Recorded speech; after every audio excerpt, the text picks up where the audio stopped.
the idea of bishop f5 isn't to take the bishop. It's not to take the bishop. The idea of bishop f5 is that after I make a move, it's queen g4. I played a kid that was an absolute machine.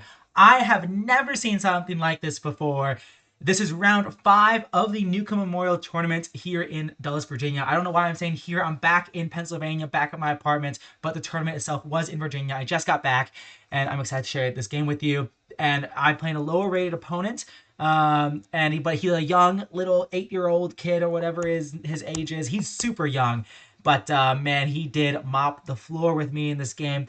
I played the Karakan. This was the 3rd time I played it in this tournament, and he played knight c3. The first 2 games in this tournament where I played the Karakan, they played the exchange variation, but this time they're playing more classical. This is like the classical approach, and I take on e4, he takes, and I play knight f6, challenging the knight on the center. I'm not bothered by him doubling these pawns because now I have quick development, and this extra pawn on the king side can actually be useful in helping defend the king. And in this position, he plays a blunder.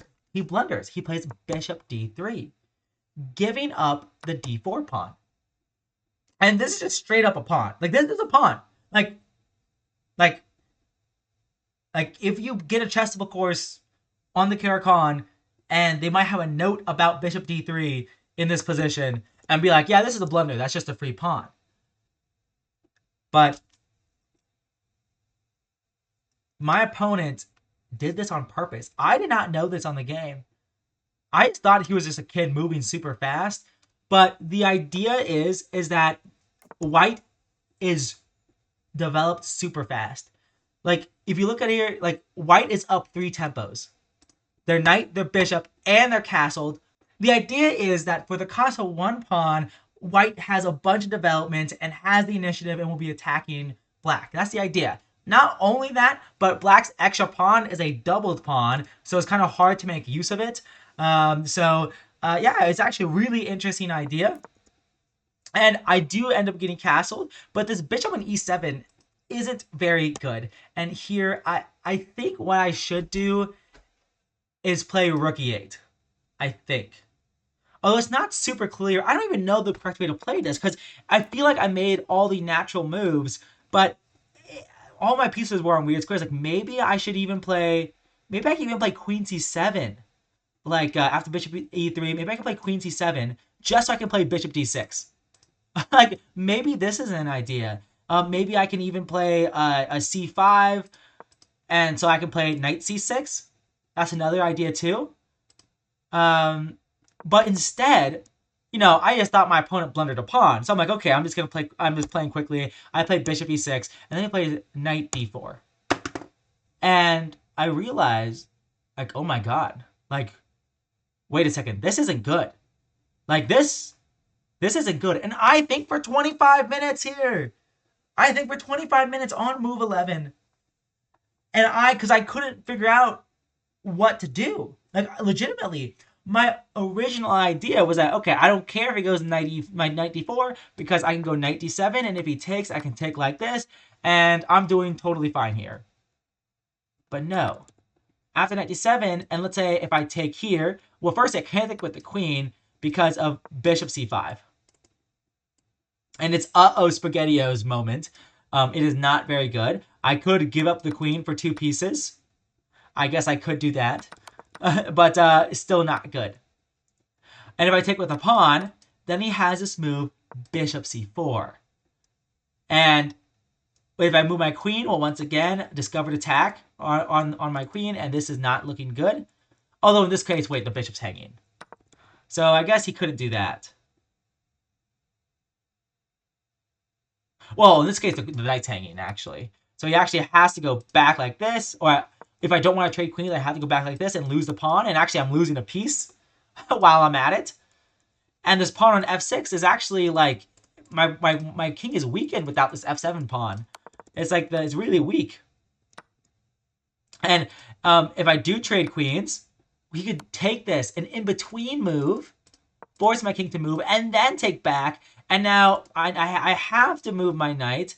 And I'm down a pawn, and I'm most likely he might double up on the open file first. Although honestly, compared to what happened in the game, this would be very good. But of course, I don't want to lose the extra pawn if I don't have to. Um, but I didn't see the best way forward here. So I didn't think knight d7 was good. So I thought for a long time. I also calculated c5. c5 with the idea that if knight b5, for example, maybe I can go queen b6, and I can maybe even go knight c6, and life is good. But I actually didn't like it that much because after and then also after knight takes, pawn takes, bishop c4, I have queen b6, keeping guard of this b6 pawn. But I still don't like it very much because of bishop f4. And it's still really hard for me to develop this knight. I can't do it to d7 because it would hang. If I did it to c6, it would block this e6 pawn, and I cannot defend this e6 pawn. I just can't. I'm gonna lose it. I'm gonna lose it for what? Like I have this bad bishop on e7. I have this knight that's not developed. So and he has the bishop pair on an open board. Like this is a dream position for him. And I was like, oh my gosh, like in this position, I was like, oh my gosh, I screwed it up. I screwed it up. And legitimately, I think for black, you should not commit the bishop too early. Like maybe you can play bishop g4. Like maybe this is maybe you just play this. And if h3, maybe I just go back. Like maybe this is the way I should have played. Actually, not maybe. I'm actually very confident I should have either played bishop g4 or queen c7 maybe to go bishop d6 or queen c7 feels really weird though. I don't think I would play that. But bishop g4 is very natural. But I just fell asleep on the wheel. I fell asleep at the wheel and played bishop e6, and I think white is better here already. But I do come up with this really neat idea, which is go knight a6. With the idea that, firstly, if he wants to double my pawns, I'm happy. Like, for example, knight takes, pawn takes, bishop takes, pawn takes. And I was like, this is all I could hope for. Like, I'm alive. Thank gosh. I'm alive. I'm alive in this position. And I'm going to try to stay alive. And I have e5. The life grids are still weak around my king, but it's okay. White still has compensation here, but I thought I was fine. And yeah, so and also the other idea of knight a6 is that if he doesn't take me, which he goes bishop f5 in the game, I can go knight c7, and this is what I play. This is what happens in the game. So this knight on c7 controls a d5 square, controls a b5 square, so maybe I can go c5, and he doesn't have knight b5 because the knight on c7 covers it, and it guards e6 more. So I thought knight a6 to knight c7 was a great idea. I was very, very happy with it. And I was honestly kind of surprised in the first place by bishop f5. Like, I was like, oh, bishop f5 is a really... Like, I actually I didn't realize he was going to play that move. But it makes a lot of sense. And, of course, he was blitzing it out. Because it's part of his opening. Like, he apparently plays this opening all the time. And, Bias didn't realize it at the time. I just thought, like, oh my god, this kid is an absolute machine. Because the idea of bishop f5 isn't to take the bishop. It's not to take the bishop. The idea of bishop f5 is that after I make a move, it's queen g4! Queen g4! You're gonna... Bam! You're gonna be at... Like, the bishop on f5 blocks the bishop's vision on the g4 square. So now there isn't much to do. like if I just make a random move like rook d8, rook a d8, for example, bishop h6, threatening checkmate. If I go g6, I lose an exchange at the very least. At the very least. But it's way, way worse than that. It's way worse than that. I think I kid you not, let me double check the actual numbers here. I think for 36 minutes here, because I'm literally banging my head against the wall, trying to figure out what to do, and everything loses. I'm lost in this position. I end up going g6. And he doesn't have to take. But if he does a move like rook ad1, setting up a discovered attack, at first I was like, oh no, this is really scary because he's threatening, because my queen doesn't have anywhere to go. And I need to keep enough defenders on e6 or else I'm going to lose my extra pawn and my king's really weak. And like, for example, like rook ad1, for example, rook ad8, for example, then knight takes e6. And I can't take back because the bishop would take, and my queen's under attack, and it's really, really bad. But then I realized if rook ad1 here, I have h5, and the queen cannot stay on the g file. This square is guarded by the pawn. The g4 square is attacked by my other pawn, and the g3 square is covered by my queen. So I was like, oh my gosh. So I think g6 is my best shot, because everything loses. But of course, he finds the best move, or he knows the best move. I don't know if he found it or if he already knows it.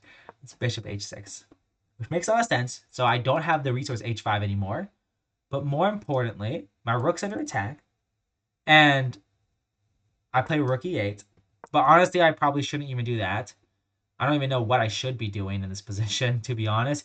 Maybe bishop d5, and I'm just going to be down in exchange.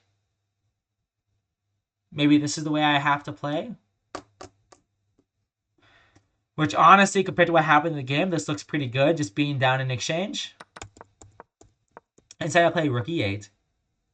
And I know he has a lot of attackers on e6. I know he's going to take. And then I know he's going to take. And I'm like, okay, I'm going to lose my extra pawn. But it's equal material. It's equal material. He has a lot of pieces towards my king. But it's equal material. And, I can still, I'll be fine. I'm going to play queen b5, attack the queen. I'll be fine. He sacrifices the rook. And I'm busted. Like, I'm just losing. Like, this position is lost. And I take back. Because what else is there to do? He plays bishop takes g6. And he's an absolute machine at this point. He's moving instantly. Every move, instant. Like, from this, I think for 36 minutes, he moves instantly. I think for another couple minutes, he moves instantly. I think for a minute, and he moves instantly. I think for a second, I think for a minute, he moves instantly. He moves instantly. Yeah, he moves instantly. He moves instantly. I'm like, oh my god, this guy is a machine. Like, it's crazy. It's crazy. And so he takes here, and he's threatening to make a discovered attack and do checkmate. And there's not much for me to do. But at this point, if I lose a rook for a bishop, that's not so bad. So he does take my rook. I go here. And, I'm down a bishop at this point, but both bishops are hanging.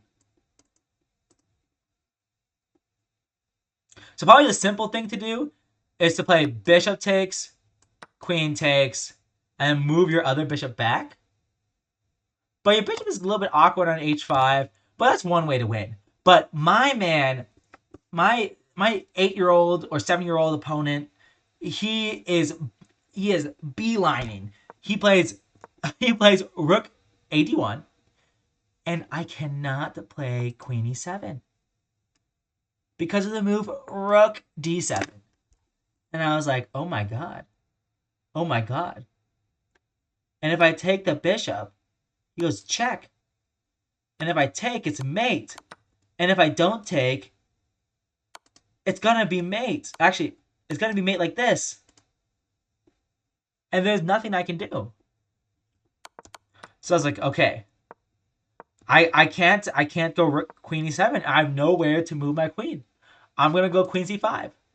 And again, an easy way for him to win is to play bishop e3, make my queen move again, and then get your bishop out. But that wasn't enough for him. That wasn't enough. He wanted more. So after queen c5, he plays queen h4, threatening checkmate in 2, defending this pawn. And um, yeah, I'm just down a piece still. I defend the pawn, but it's rook d7 now. And yeah, so once again, I cannot take because of check, and it's going to be checkmate very soon. Well, just now, actually, it's going to be checkmate now. And he plays rook d7, and I play rook d8.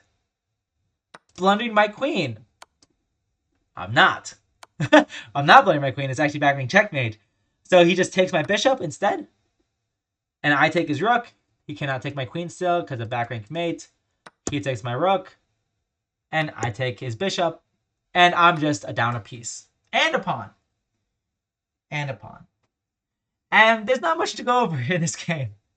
There are other thoughts I had, and they were all losing. Like, throughout this game, I mean, not in this position, but, like, this position losing. But I'll show you how he converted. Like I said, he was beelining. I tried to centralize my king a little bit, and he wins a pawn. You know, that's all good and stuff. And, like, he doesn't touch any of this. He just beelines for a checkmate, which is honestly valid. And I get his queen on the back rank, but it's not enough. And eventually, I finally take a pawn on b2, but by then, checkmate is inevitable, and I resigned here because if the king moves, it's a checkmate like this. Beautiful checkmate, crisscross applesauce type of deal. And yeah, that was the game. So by move, where did it become losing? This is losing. Knight a6 is a losing move. Or maybe it's just slightly worse. I think after knight c7, this is losing. I think I'm completely lost here. But I'll leave it to the engine to give the final verdict on this. I'm going to go to the game review section. But yeah, I think my opponent played really well. He was an absolute machine, playing super, super fast. And I fell right into his preparation. And I completely misplayed it. I'll be looking at it very much more closely. I think the main thing, if I had to guess what I could improve, I assume bishop e6 was already a mistake. Bishop g4 is probably a necessity. And if not bishop g4, I assume queen c7 at some point, maybe now, maybe later. One of those two moves is probably better than bishop e6. And I really fumbled the ball in this game. It was just a very poor game by me, a great game by him. So all props to him for sure. But yeah, that's the game. That is the game. Game review time. See you guys in the next one. Oh, I guess before I do leave, I did end the tournament 2 out of 5. I'm definitely going down some with this loss, so that sucks. But it is what it is. And yeah, so I think overall I did okay in this tournament, and I'll be playing a few more games next week and the week after that. So, so yeah, guys. I'll see you guys in the next one. Peace.